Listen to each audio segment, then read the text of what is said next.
What's up, everybody, and welcome back to Dead Noise. I'm Chris, and I am here at Hooligans Live, as usual, with the one and only Bobby Amaru from Saliva. How are you? What's up? How are you? First things first, I like to ask this to every touring act that comes through here and has a history of doing so. How does it feel to be back at Hooligans? It's nothing's changed, man. It's still it's Hooligans. It's good though. It's great. I like Johnny. I like all the people here have always been great to us. So, been coming here many years. So And you said this was just a short 6-show run of yeah, performances. this is like the second show. We got like tonight and then 4 left, and then we'll go home. Weren't most, if not all of them, booked by Johnny? Is that true? Yeah. Johnny's like, if you were gonna do some shows in the Carolinas, he might be the guy. He's the one and only, the GOAT. Yeah. Earlier this year, a couple months ago, you released your new studio album, Revelation. What has the reception been like, both on the road and on social media? It's been great. It's one of those records. People come up to us all the time. Especially with this last tour we did. The record came out, then we kicked off a tour with Drowning Pool, and we did like 40 dates, and Yep. so there was a lot of that. And I went to the merch booth every single night after we played, and I got to hear so many stories, and people talk about Wayne, and a lot of people came and supported, because of his passing as well, and I had a lot of people. They would tell me in particular songs that helped them, and they really were connected with.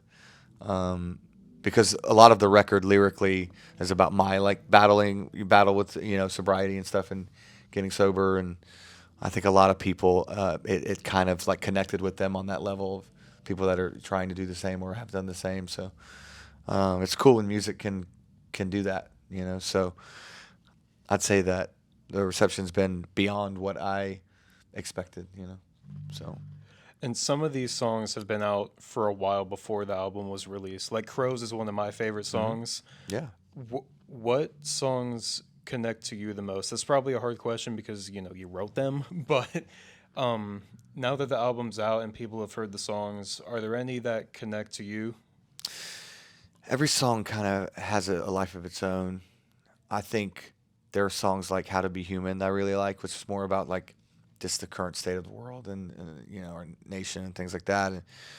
And I really like Friend in a Bottle, and How to Live is a song that, Wayne had the riff. He brought the riff in and we kind of just ran with it. And, I just wanted I wanted the lyrics to be honest and real. And I felt like if I could open up the things I went through, I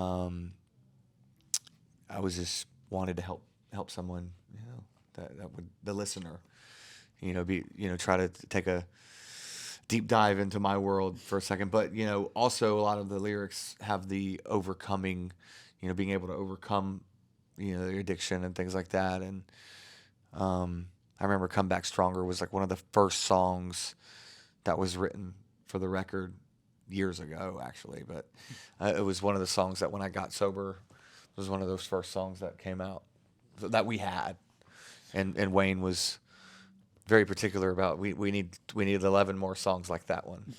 So, Well, I think you achieved that. So, to that point, it's been 5 years since the last studio album. You had Every 20 Years, the EP, a couple years ago, but how long was this album in the works?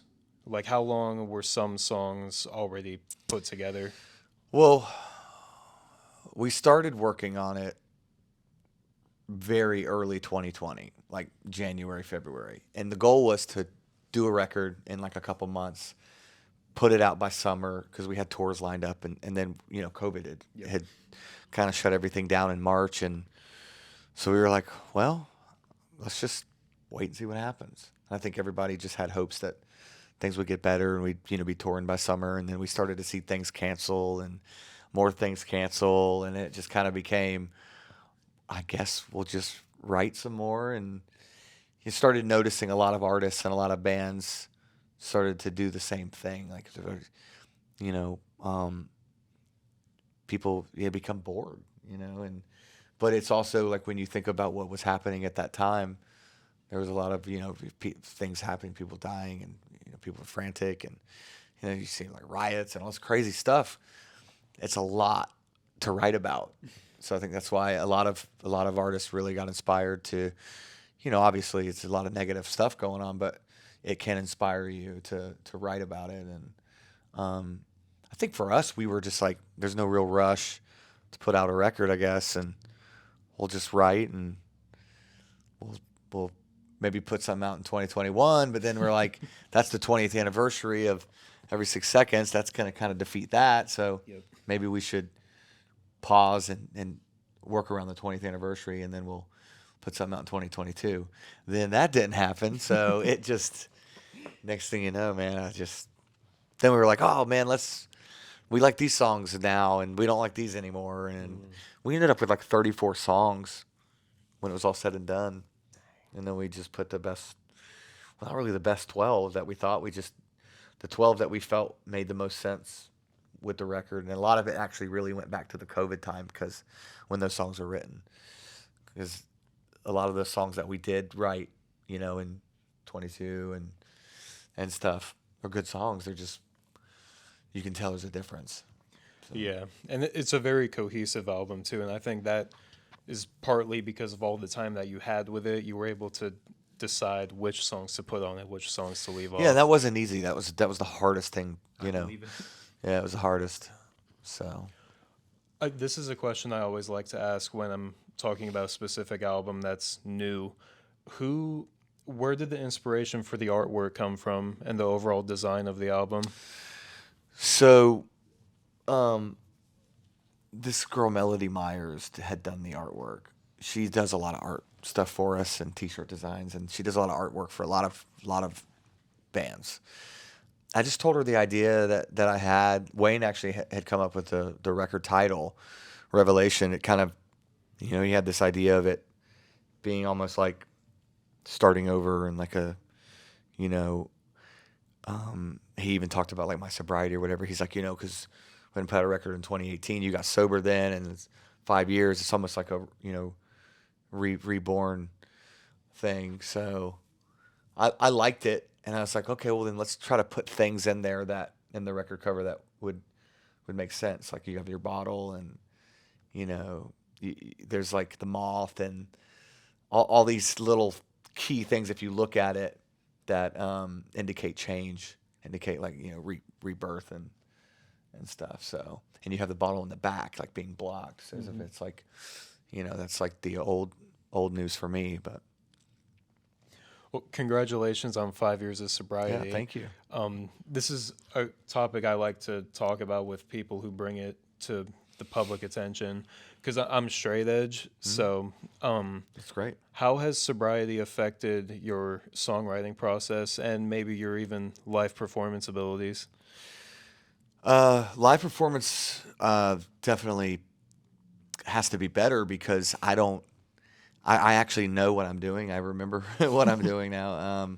Not saying that I didn't before. I was never one of those that like would day drink and go on. I couldn't do that. Like I couldn't. Like I would be just completely gone. There's no way. So, but I would start drinking like an hour before we'd play, and that would always like turn into, I mean, I didn't go to bed till 2 a.m., 3 a.m., whatever. So, you know, when you do it every night, I just got sick of it. You know, I didn't want to do it anymore. And, you know, I love my kids and wife and family, and I just wanted to be a good role model. And so I started to kind of look at myself. You know, it was getting dark, and, you know, I knew I wanted to be happy. So I felt like maybe if I cut this out, I'll find happiness a lot easier. And I did, you know, thankfully. And but I would say I feel better about the live show now. And as far as songwriting, I don't know, because I feel like I'm writing the way I've always written. A lot of times I don't really know what I'm writing about. It just kind of comes out that way. I've never been one to really try to topic write, like, oh, okay, there's a painting on the wall. Let me write about that, you know. And some people, that's how they write. That's totally fine. I mean, it's great. But I've just never been able to really do that, I don't think. So I always just try to sit there and like write about what's happening and what I'm thinking. And I used to write a lot in the car. I would drive around in my car and with just the music on, and I would just come up with melodies that way. And I'm sure people would come up to the stoplight next to me and be like, "What the fuck is this guy doing?" You know, he's like, you know. But I would write that way, and then just like record ideas on my phone, and I come up with a lot of song melodies like that. But yeah, I don't really know that it's changed, other than I have a different outlook now. You know, so. Well, congratulations again. Yeah, thank you. And I can't not talk about this because I'm a big horror movie fan. I see this sleeve you've got. What's your favorite horror movie character, if you can nail it down to just one? Okay. Horror movie character, just it has to be Freddy Krueger, I think. Just because the connection with me there is when I was a kid, you know. Yep. So, and I'm an 80s kid, early 80s kid, so I grew up on all that stuff. But people ask me, and they're always blown away when I tell them my favorite scary movie, it's just how I just said that is so fucking typical, is Scream. Same. I think Scream is the best, like one of the best written, like just front to back, great movies that could really happen. Like it felt like that movie was super just real in a time when horror movies were always like, some villain that gets you in your dreams, or, a guy that he won't die, try 7,000 times. Like I felt like Scream was super, just groundbreaking too. Like, man, when that thing came out, I remember I was in high school. I was like, holy shit, this is like awesome, and look, they're like number 7 or 8 now, Yeah. So I'm a late 90s kid, so like I wasn't old enough to see the movies, but I remember the look of Ghostface and being terrified of it. And then when I saw the movies, and it was like, oh my God, it all makes sense now. It's supposed to be scary. Yeah. And that's one of my favorites too. I love it. And I think that look at how that movie, why it's so effective. There's no effects in the movie, man. Yeah. Everything's real. Everything's just shot very well. Today, there's too much going on with scary movies and the effects and all that stuff. And I feel like there's a time and a place for it. I mean, depending on, what the movie is and about. But I always felt like the rawness of Scream 1 it's kind of you can't really match it. No. I love all the movies, but number 1 is just one of a kind. What's your favorite movie? If it's not Scream, it would be the original Dracula from 1931, or The Exorcist. For a bunch of different reasons. All right, I think The Exorcist is still the scariest movie of all time. Yep. Yeah, it's definitely the scariest. Like that's another thing. It goes back to look at how it's shot, man. Like it's just raw, and like you almost are thinking to yourself, holy shit, like if you're in like the room with this person, like their head's spinning around, and that's how I felt when I had COVID. I was in a hotel room for 7 days by myself watching demonic movies. Oh my god. Because I could relate. I was like watching that, like all these fucking poltergeist movies and stuff. I was like, but yeah, it was that's a good one though. Yeah, I try to keep it with the classics. Like, I love the movies that are coming out now. Like, Adam Green is one of my favorite filmmakers, but, like, 30s, 80s, 90s, you just can't. There's something about those times. What has he done? Hatchet. Oh, I remember that. I've seen that. Yeah. We just saw, I took my kids, we went to see Thanksgiving. That was pretty good. I loved Thanksgiving. Yeah, it was good. For, like, a slasher movie, man, I like Eli Roth, too, so. Yeah. I always liked that Cabin Fever and... Hostel. Yeah, the movies. Some of the movies he had, that clown movie was pretty freaky, dude. Yeah. Well, we have arrived to my favorite part of every interview, and I have a speed round for you. I got 5 questions. You can keep it rapid fire. You can elaborate however you want. The first question, your favorite song to play live? On this tour, in general this year, I really like playing Come Back Stronger. Has been fun, yeah. Favorite city to play in? Jacksonville, North Carolina. Let's go. Mine too. Your most embarrassing moment on stage? Shit, that's a lot. Most embarrassing moment? Man, that's tough. It's my brain. I'm always like just on to the next. I don't really I know that I don't really feeling. hold on to things too much. So if there's an embarrassing moment, I'm gonna have to like think about it. Like I'd have to say, okay, like I've never fallen or anything. I've almost fell, but never have. I don't know. Oh, there was one time we did a radio thing, sitting on stage, but we did a radio show, and there was like 30 people in the room, and it was like one of those 7 a.m. ones, Yep. really early, and I think I went to bed at like 3 or 4 a.m., and me and Wayne were playing Your Disease acoustic, and I just spaced on the I had no idea what the lyrics on the chorus were, and I kept repeating the same words. That was super embarrassing, but I don't think anyone even. He's tried to say nobody even could tell or nobody realized. I'm like, how could you not? Is it on video anywhere? I hope not. Your favorite thing to do outside of music? Well, I'm a dad and you know, I have a wife and I like to do stuff that they want to do. You know, I work with my daughter a lot. I've been working with her on music a lot lately. And my son's, he goes to art school, so he's always doing art and, you know, visual arts, and that's been great. You know, just doing family stuff, man.